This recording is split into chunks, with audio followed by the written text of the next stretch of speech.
In the aftermath of the Baltimore riots, President Obama says he is going to create a new nonprofit program called My Brother's Keeper. I can see the hustle behind this whole scheme. What most Negroes don't understand is that the vicious cycle that has been transpiring over the last 40 years is about to complete yet again. And what is that vicious cycle? It works like this: Negro gets killed by white police officer or non-black person. Negroes go out to protest and march. Negroes get denied justice as they believe it. Negroes go and tear up their own neighborhoods. White liberals in government then offer them a government program of some type or other assorted crumbs from the table, and then the cycle starts all over again. And what happens in these cycles is these Negroes wind up getting pacified by these government programs or these other, schemes, and the issue of race gets swept under the rug yet again. Now, we've seen on Time magazine and all these other magazine covers, everybody's saying that race hasn't changed. And the main reason why the race issue in America has not changed is because most people don't get to talk about the issue, because just as soon as the issue starts to erupt, here comes the white liberal with his programs and his other, crumbs from the table to pacify this Negro. And the Negro, instead of going to the table and insisting on better, takes the crumbs from the table, accepts it, and then moves on. And what My Brother's Keeper is another crumb made by the white liberal to pacify the Negro masses. Barack Obama says that the My Brother's Keeper program will provide mentoring and opportunities to Negro males who are at risk. I say, this is another snow job meant to make people rich at the expense of the Negro, um, and not really benefit him. Because if you really take a more critical look at who will be behind My Brother's Keeper, guess who will be right there? Your Negro minister, your white liberal politician, your pro-black Afrocentric, and your boho Afrocentric. These are the people who are going to be the so-called mentors and people who provide the opportunities for the dysfunctional Negro masses. These are the same cabal of Negroes who have been preventing the growth of the African American community for the last 50 years. It is because they always think everything has to be done with a program. We really don't need another program. The Baltimore riots, as I see it, were a condemning statement about the sad state of affairs of this African American family. When you look at those riots, you had a predominantly black city with a black mayor, a black city council, a predominantly a black police commissioner, predominantly black police force, and you had the same vicious cycle of events. It pretty much told me that, from what I saw, the Great Society programs of the 1960s were pretty much proven to be a complete and abject failure. What we saw in Baltimore, pretty much, was a condemning statement about these liberal policies and their direct impact on 40 years. What happened there is that we saw the children of two generations, the last set of fruit, reap this bitter harvest. And what we saw there were people, Negroes, looking for and using the death of this dope dealer as an opportunity to loot and burn their own city. This is what we saw here. And many of these Negroes believe that this was about race. No, it was a condemning statement about the total destruction of this black family as it regards to liberal policy. Now, that way back 40, 50 years ago, a Democrat, Daniel Patrick Moynihan, wrote a report talking about how this would be the long-term impact of single mothers on a community. And many people shouted him down back then. They called him a racist. And this is your very own Democrat who said this. And this is Democrats who were in Baltimore. But this was a Democrat who had said that these single mother households would reap this type of dysfunction and this type of havoc 40 years ago in his own report. You can go look it up. And many of these Negroes called him a racist and all this other things, and they silenced the debate. And we now see that 40 years later, what do we have from these single mother households in Baltimore? We had a bunch of 14, 15, 16, 17-year olds destroying their own community. And here's the Democratic response, the same response they have given us for 40 straight years. And that response is more government programs, and more mentoring and more other things, and and more job training, because usually they come out like this: more government programs, more job training, more job readiness training, and other assorted programs which give nonprofits a big block grant, and at the expense of the Negro. The Negro never sees any of this money that flows into his community.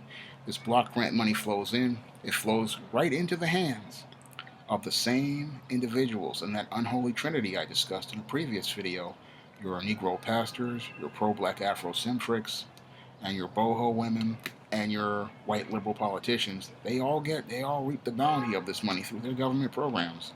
Yet this Negro never gets a dime of it. And people exploit this Negro. They take his money. They take this money and they make it off him, and he winds up in the same poor state that he was in just as he came there. Now, for all of his marching and protesting and rioting, he gets nothing but pimped and exploited by the same cabal of the unholy trinity, and he doesn't even think, this has gotten him nowhere. And he's nothing more than a pawn on the table. He can't see the bigger picture, and he can't see how he's being exploited. And he can't see that he is just, again, a pawn on the table, a tool that people use to funnel government tax dollars into programs so that they can make money off him at his expense. And the sad part is, many of these Negroes have no idea that the solution is sitting right in front of them regarding, black boys. Black boys don't need mentors. You know what black boys really need? Black boys need fathers. And we made the gravest mistake in listening to liberal policy and black women submitting to this welfare state and throwing the father out of the home back in the 60s and the 70s. This is what we see right now. That generation taught one culture to their daughters, that they didn't need a man. They taught their daughters, again, that the father was no good, the father had no value.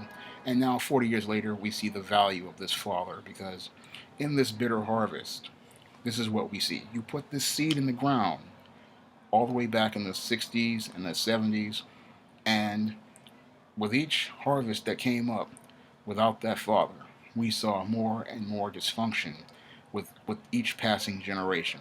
And now we're on this third generation of Negroes, and they are completely savage. And the reason why they are completely savage is because they have not been taught discipline, they have not been taught structure, and this is because there was no father in the home to set the tone and the standard for the home and to set the rules for the home. The father was pretty much, he's been devalued, minimized, and seen as worthless for 40 years. And no one, sadly, still sees the value of this black father as it relates to the family. Because again, these Baltimore riots were not about justice. They were a condemning statement about the sad state of affairs of this Afro-American family. And the family, again, has been out of order because it is outside the order of God. When you hear this black woman saying that she doesn't need a man, she is pretty much saying that God is a liar, and pretty much sticking a middle finger up at the very God she goes to serve at these churches. Well, she says that she goes to serve at these churches because we know that if she was serving the living God, she would be with her man, and she would be following the leadership of a man. Because remember, who did God make the head of the family? He made the man to be the head of the family. He made the man to be the leader of the family. But when we look at most black female households, who's the head of the family? Yet these women go to a church to say that they're worshiping a God, but they don't follow anything that he says. That pretty much tells you the statement regarding this black woman. And if you come to her and present her with these facts, which are stated right in the first book of Genesis, that God made the man first, he made the man to be the head of the family, he made the man to be the leader, and he made the woman to be the helper. But in her own dysfunctional ideology, which has been presented to her by this Negro pastor and this dysfunctional white liberal and this white feminist, she believes that she's the leader. And when we look at the black family under her leadership over the last 2 generations, this is the bitter harvest that has been reaped from her sowing these dysfunctional seeds with these dysfunctional males and these dysfunctional people. This is the bitter harvest right here. That was Baltimore. Baltimore showed us these children of the corn are the bitter harvest that she has reaped. These children with no direction, no focus, don't even know what they don't even care about protesting. They just want anarchy. It's just like a bunch of savages. And I dare to tell you that it's going to get worse because I had a family member who worked in early childhood education, and she told me, "Look, these savages can't even eat. They can't even use a fork and a knife. Many of them barely can read. Many of them can write, and they're just being pushed through thanks to liberal policies regarding social promotion, and they're only going to get worse, and this cycle is only going to get worse." And that vicious cycle I told you about earlier in this video, how this Negro gets killed by a white cop or a non-black person, the Negroes go to march and protest, the courts are indifferent to them, they then go to riot, here comes the liberal again with programs, and nobody sees the vicious cycle. And the cycle is only going to get worse. And when you look at what this My Brother's Keeper program is, it's not about getting opportunities for black men. It's about getting opportunities for the same cabal of Negro pastors, pro-black Afrocentrics, and bohos, and for white liberal politicians. And these nonprofits make most of their money on block grant dollars and grant making dollars from grants and corporations. I know this because I worked in nonprofit and I worked learning fund development 15 years ago, and I'm using this information to try to help you understand how you're being pimped and exploited by your Barack Obamas and their My Brother's Keeper program. Because again, this is not about keeping the brothers and helping them move forward. This is about pimping the brothers and moving the elites forward at the expense of the Negro. Now, again, the solution again is right in front of you. You got to get this father back in the home. This is a big thing.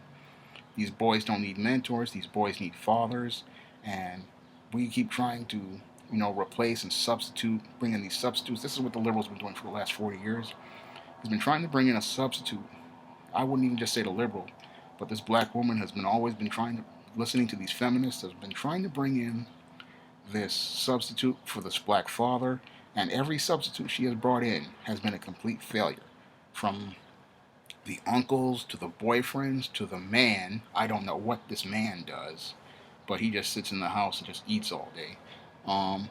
To these mentors, none of them will replace God's leader. God's leader, the father of the home, was designed by him to be the head of the family, to be the leader of the family, and he best knows what the family wants.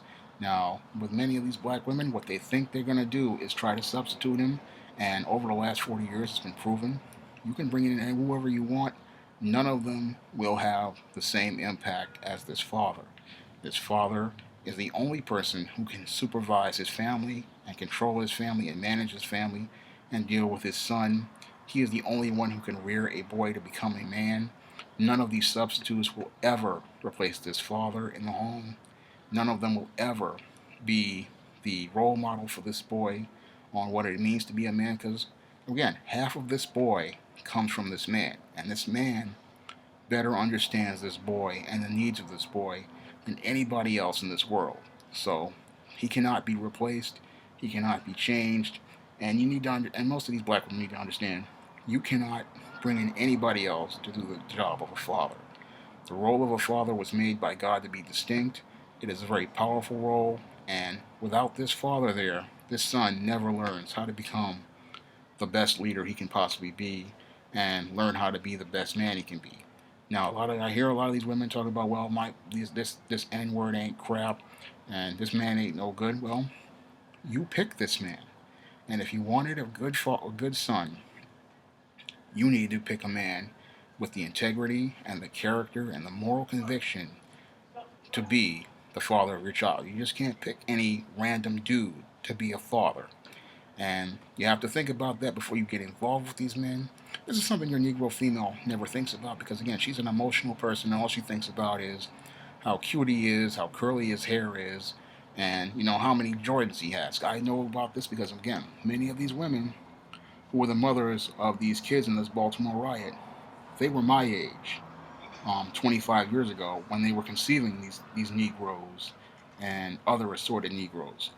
And some of them, their kids are 15, 16, 14. Some of them are even 20, 22 years old, depending on when they had them. So I'm 41 right now, going on 42. So I know that that was a generation that bear this generation of children of the corn. And I know that they have reaped this bitter harvest, which is pretty much made a condemning statement about the sad state of affairs regarding this black family in the black community. And we really need to understand, again, that unless we, like David Carroll said in one of his videos, I know I talk about him a lot, but I learn a lot from his videos and I learn a lot from his content. And he is absolutely right in that we have to rebuild this black man, but we can't rebuild him in some liberal run man program where it's all about making profit off the Negro at the Negro's expense, where he's being pimped by the very same people who created the problem in the first place. You can't go. The definition of insanity is doing the exact same thing and expecting a different result. How do you expect to get rebuilt quality black men from institutions run by the same dysfunctional Negro males, such as your Negro pastor, your pro-black and your pro-black Afro-centric? Both of these Negroes are pretty much the big part of the problem, and they are not going to help us in rebuilding this black man to be the father he can be. And again, the solution for helping these black men does not lie in a government program, it lies in a job. And you don't need a job readiness program or a job training program to help a man get a job. You see a man, you hire a man. I mean, this is something that is just very simple. I mean, if you know a guy like myself who has A plus, like myself, I've been out of work for some time and I have plenty of skills. I don't need job training. When I lost my job in 2008, the first place I went to was the Manhattan Education Opportunity Center, where I learned PC repair. Um, and right after I did the program, I studied. I got my A plus certification. I got an 840, I think 845 in 22601 and 22602. I think I got about 845 too. And I'm a certified IT technician. That's what I got from my training. So I've got training. The problem I have is getting jobs. And again, I've taken civil service tests, and I've done all of these things. But the hardest problem with me is finding jobs. And a lot of times, this is what happens with a lot of black men. We have the hardest time finding jobs because, again, I have a college degree. I'm a published author with almost 50 or over 50 paperbacks and ebooks. Um, I have that A plus certification in PC repair. I have a plethora of skills and experience, but the big problem with me is finding contacts and information towards getting jobs. And this is what happens to many black men out here. They need jobs, and if you give this black man a job, I guarantee you his life is going to change and he's going to move his life forward. And this is something, most people don't want to happen, like your pro-black Afrocentric or your Negro pastor, because if this black man starts to rise and starts to gain economic power, what's going to happen is they're not going to depend on the white liberal anymore, and they're going to start, making demands at the table for more. What's going to happen is these black men, and this is something that the pro-black revolutionary Negro and the Negro pastor doesn't want to happen, because those black men, if they were to rise to power, are a threat to their power structure. These two individuals depend on this white liberal for their sustenance and depend on him to get their needs met. Same thing as this dysfunctional thug Negro. All three of them really depend on him. And they need that codependent relationship in order to, get their needs met, in order to get money. And if there are black men coming up on jobs and then moving forward even 4 or 5 years later and starting to build their own businesses, what happens is nobody needs this white liberal anymore. And then they start looking at, other political parties, just like the Hispanic community did in areas like Texas and Arizona, where quite a few of the Hispanics who were with the Democrats back in the 90s are now with the Republican Party. And that's what happens when you gain economic power. And that's something that many of these white liberals fear, is that once this Negro starts to get economic power, they may start looking at political power, which is running for political offices, one, and two, they may think about changing the affiliation of their party. And this is something that the white liberal doesn't want to happen, because he knows if the Negro starts to talks about other political parties, he's no longer guaranteed those guaranteed black votes which he's been getting for the last 40 years that vote straight down that Democratic ticket. And this is why he doesn't want black men to rise, because he knows if as long as the black woman controls the purse strings and the Negro male winds up still remains codependent on her, he's guaranteed political power for life, and he's guaranteed, that $3.3 trillion in cash and credit for his life. He knows all of this is guaranteed, and this is why he wants to rather come at you with a My Brother's Keeper program rather than bring this father back to the home by changing, which is as simple as changing the welfare policy to include the father in the budget. I mean, that's not going to lead to a shiftless black man. All you have to do is just say, look, the father can be in the home, and then the father, I guarantee you, from there, will probably start doing something for himself, and he'll start taking job training, or he'll go to college, or he'll try to get his GED. Because if the father in the home also, he'll be the model for those children. He'll be the role model for those children. Those children will see what a man is supposed to be. And if you give that black man a job, he'll have purpose, he'll have a direction, he'll have focus, and again, he'll be a role model for his children, and he'll show them what a man is. And the whole thing is that as long as that man is in the home, the children will understand, especially the boys, they will learn how to be a man from his example. And it may be a rough start, head on, but eventually the family unit will learn how to be a family again. But this is something your liberal, your pro-black revolutionary, Afrocentric Negro, and your Negro pastor don't want, because again, if the black man were to start rising, it would change the whole economic paradigm in the black community, and it would go from a matriarchy all the way back to a patriarchy. And in a patriarchy, the flow of dollars would completely change in a different direction. That means these Negro pastors would not be getting 10% off the top. These foreign-owned stores would not be guaranteed money for Air Jordan sneakers and Xbox video games and fast food, because the father's going to insist that everybody eat healthy in most cases. That means all these designer clothes that people used to like to buy, he's not going to allow that to come into his home without vetting it and making sure that it's right for his home. And, again, and then much of the money that was spent on leisure, guess what this black father's going to do? He's going to start talking about spending his money on building business, enterprise, and infrastructure, and this really scares this white liberal. This vision and picture that I see, this is what truly scares this white liberal, because he knows that if you bring this black man back into the home and you make him, integral to his own community, he's going to have to start competing with this black man. And if he has to compete with this black man, the world's going to see him for the truly mediocre person he truly is. Because your white liberal, he makes his money at the expense of the Negro's misery and the Negro's pain, and he can't make any money on his own. Again, these liberals are the same as these Klansmen. These are the guys who couldn't make money on their own. They couldn't build infrastructure. They couldn't build businesses. And this was the reason why they had to form the Ku Klux Klan and other terrorist organizations, because these guys had no business skills, no life skills, no social skills.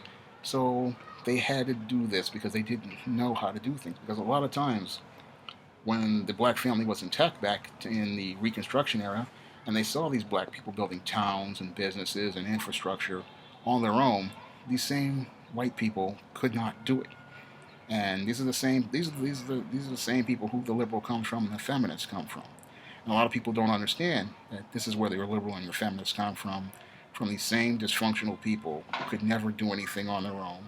And they fear a rise of black people coming to economic and political power. And they fear that if this black man, really starts to rise, again, that they won't be getting those guaranteed black votes, and that the Democratic Party, as it stands, as a liberal party, will not last 5 minutes. And that's what they really fear, and that's why they need, cheesy programs like My Brother's Keeper to pacify these Negro masses so they won't take that constructive action. And we really don't need a brother's keeper. We really need to get this father back in the home. And I believe if you give this father a job or you give black men jobs, you'll see a totally different change in the black community.